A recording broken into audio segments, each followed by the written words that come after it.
एक समय की बात है। एक बिरजू नाम का एक आदमी रहा करता था। उसका हमेशा किसी न किसी कारण से उसका मजाक बन जाया करता था। कभी वह पेड़ पर लटकते समय कभी लोग उस पर बेवजह ऐसे ही हंसा करते थे, क्योंकि वह कभी कभी ऐसे काम ही कर दिया करता था। जिस कारण लोग बिरजू पर हमेशा हंसने लगा करते थे। ऐसे ही उसका एक बड़ा अजीब सा काम था। वह घर की बजाय रोज शाम को वह एक पार्क में जाकर लेटा करता था। जैसे ही शाम हुआ करती थी, वह अपना बिस्तर लेकर एक पार्क में पहुंच जाया करता था। वह पार्क वहीं पर पास में ही था। वह पार्क में पहुंचकर 7 नंबर की सीट पर ही सोया करता था और वहीं पर ही अपनी नींद लिया करता था। घर में तो दोनों पति और पत्नी आराम से तो रहा करते थे, बल्कि पत्नी ही अब घर पर रहने लगी, जिस कारण से उसकी पत्नी भी अब बहुत ज्यादा परेशान रहा करती थी। परंतु बिरजू को तो बिल्कुल भी पसंद ही नहीं आता है। वह कहता है कि मुझे घर में तो नींद ही नहीं आती, जिस कारण उन लोगों में ऐसे ही बहस छिड़ जाती है, जिस कारण बिरजू भी बहुत ही ज्यादा गुस्से में आ जाता है। परंतु उन लोगों पे कुछ देर ऐसे ही बात करने के बाद में उनकी लड़ाई थम जाती है। दरअसल बिरजू कहता है कि मुझे घर में नींद नहीं आती, जिस कारण वह रोज पार्क में ही जाकर सोया करता था। बिरजू बहुत ही ज्यादा मेहनती भी था। उसकी एक मिठाई की दुकान थी, जिस पर वह रोज मिठाई बनाकर बेचा करता था और उसी से ही अपना खर्चा और गुजारा किया करता था। बिरजू के माता पिता भी बहुत ही पहले गुजर गए थे। बिरजू का सिर्फ एक ही बेटा था, जिसे वह बड़े लाड़ प्यार से रखा करता था।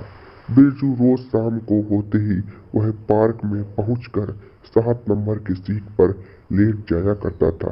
दरअसल वह सीट थोड़ी हिली हुई थी। लेटते समय वह सीट थोड़ी थोड़ी हिलती रहती थी, जिस कारण बिरजू को तो सिर्फ उसी पर ही नींद आया करती थी और वह उसी पर ही अपने आराम से नींद लिया करता था। वह सोते सोते कई बार जमीन पर गिरा करता था, परंतु नींद में होने के कारण वह फिर से बेंच पर लेटकर सोने लगा करता था और प्रातः काल तक वह उसी पर सोता रहता। एक दिन जब वह सुबह सुबह उठता है, तो उसे लगता है कि वह कोई सपना देख रहा है। सपने में उसे कोई जानू उठा रहा हो, परंतु तभी उसे 2 मजदूर उसकी पैर पकड़कर हिलाते हैं। तभी वह उठ जाता है। वह बड़े अजीब तरह से देखता है। तभी वह कहता है, अरे अरे, क्या मुझको क्यों उठा दिया? हाँ। वह देखता है कि उसके चारों ओर पार्क में बहुत ज्यादा खुदाई चल रही है। ए भैया, उठो ना, हमें अपना काम करने दो। ए भैया, अरे अरे, कैसे हम उठ जाए? अरे अरे, ये मेरी जगह है और मैं यहीं पर सोता हूँ। अरे यार, लगता है ये पागल है। ए भैया, उठो ना, अब हमें ऊपर से ऑर्डर आया है, हमको यहाँ पर खुदाई करनी है। अरे, कैसा ऑर्डर आया है? मैं यहाँ पर कोई भी खुदाई नहीं होने दूंगा, और वैसे भी यहाँ पर मैं सोता हूँ। अरे भैया, ये देखो, ऊपर से ऑर्डर आया है, जल्दी से अपनी बेंच हटाओ और मुझे यहाँ पर खुदाई करने दो। तभी वह दोनों मजदूर उस बेंच को बड़ी मुश्किल में खींचकर अलग हटा देते हैं और अलग हटाकर वह वहीं पर रख देते हैं। ए भैया, संभल के, हम उसी पर सोते हैं। अरे अरे, हमें पता है तुम कहाँ सोते हो, मजाक मत किया करो। तभी वहां पर सभी आदमी काम कर रहे थे। तभी बिरजू उस आदमी से पूछता है जो सभी को काम दे रहा था, ए भैया, ये खुदाई किस लिए हो रही है यार?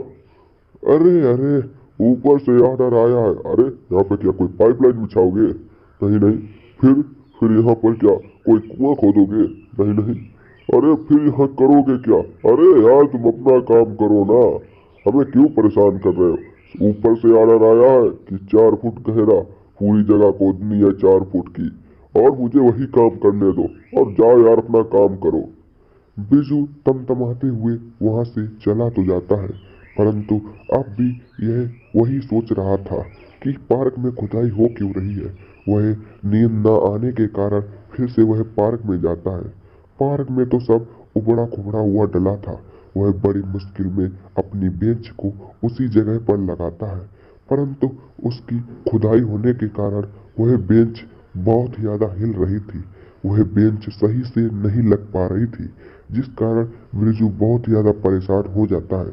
वह बेंच को हटाकर और धरती पर वह वहीं से बढ़िया तरह से उसी पर बिस्तर बिछाकर लेट जाता है। रात में वह कई बार उस बिस्तर से नीचे गिरता है, जिस कारण वह अधिक बार गिरने के कारण वह गड्ढे में ही अपना बिस्तर लगाकर लेट जाता है।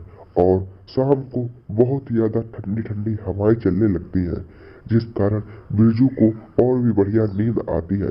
ओस पड़ने के कारण अब तो बिरजू बिल्कुल भी दिखाई भी नहीं देने लगता है।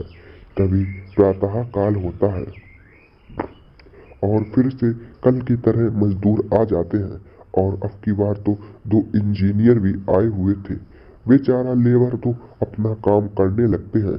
वह फिर से अपना काम करने के लिए वह उन गड्ढों को बंद करने लगते हैं।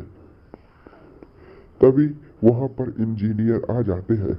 यह सब काम देखकर वो लोग भी बहुत ज्यादा खुश थे, और वह लोग तुरंत गड्ढे को बंद करने लगते हैं।